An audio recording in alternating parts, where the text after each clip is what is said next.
Hello, this is Lucretia with the Calm and Confident You podcast. And today, on this first day of the new year, I am going to talk with you about a less talked about perspective on an important use for breathwork and mindful meditation. That is using those practices to increase your ability to focus your attention.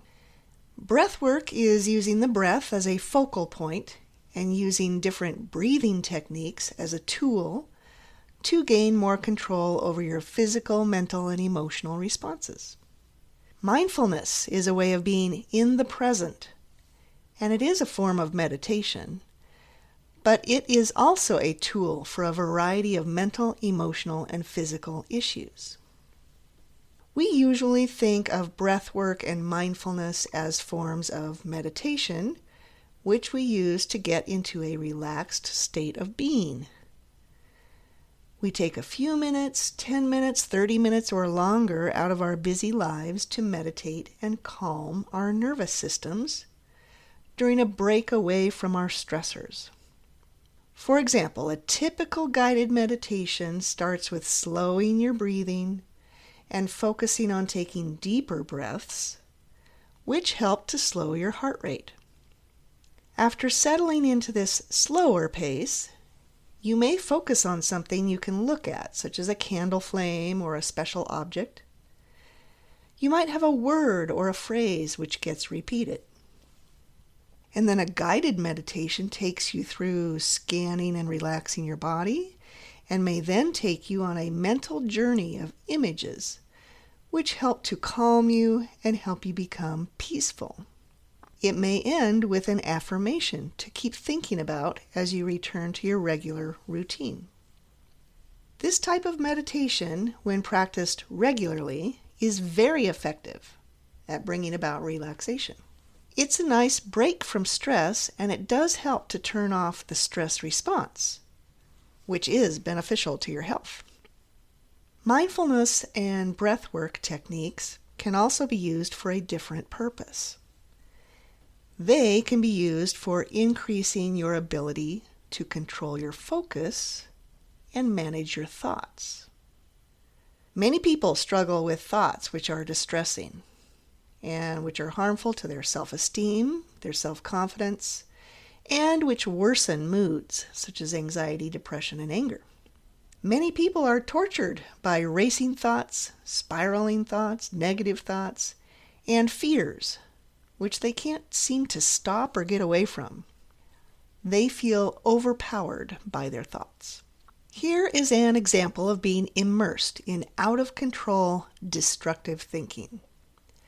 Mary leaves her adult son a phone message, and then he doesn't respond after several hours. Mary starts to think he is avoiding her.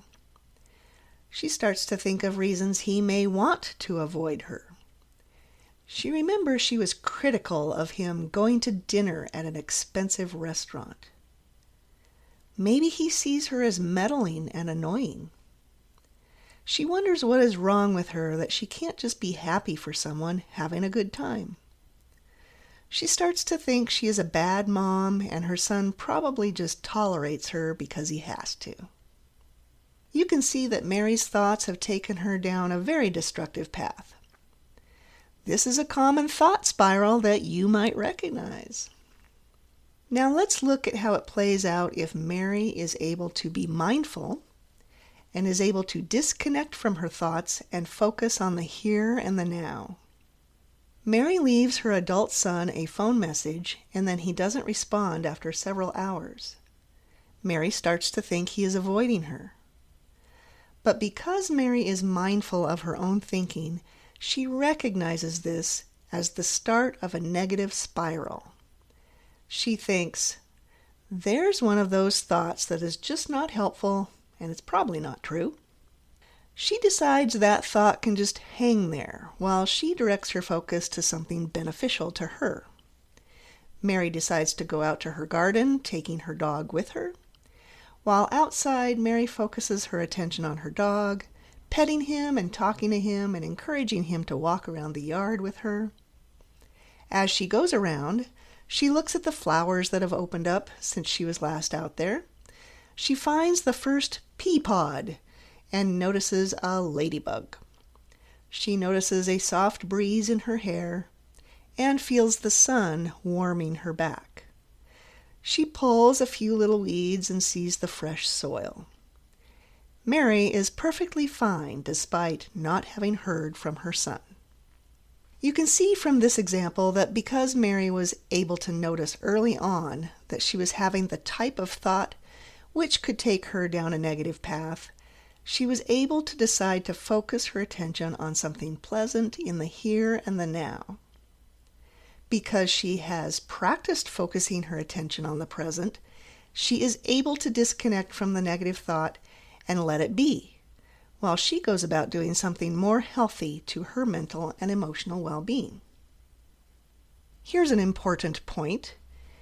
People are not helplessly subject to their automatic thoughts and reactions. Your brain does a lot automatically, but you have the ability to control some aspects. You especially have the ability to choose where to focus your attention. Yesterday, I ran a therapy group with adolescents, and I started with just a couple of minutes of being mindful of the breath and then the body. Predictably, they were annoyed with this activity and wished I would just get into the talking business. It wasn't long before someone brought up that they had responded to being triggered and they had engaged in self-harm. They described it as an automatic reaction. A peer commented that self-harm doesn't stop and it only gets worse. They were presenting as helpless to do anything about it. I took the opportunity to point out that the activity of noticing the breath and body, which we did at the start of group, was about practicing to control focusing your mind. It is a skill which they could use to interrupt their automatic reactions and interrupt the pattern. To my surprise, they didn't argue with me. They looked a little confused. This is a good sign. It means that they were considering a different approach, even if they weren't convinced. Our automatic thoughts and automatic reactions do not have to be inescapable.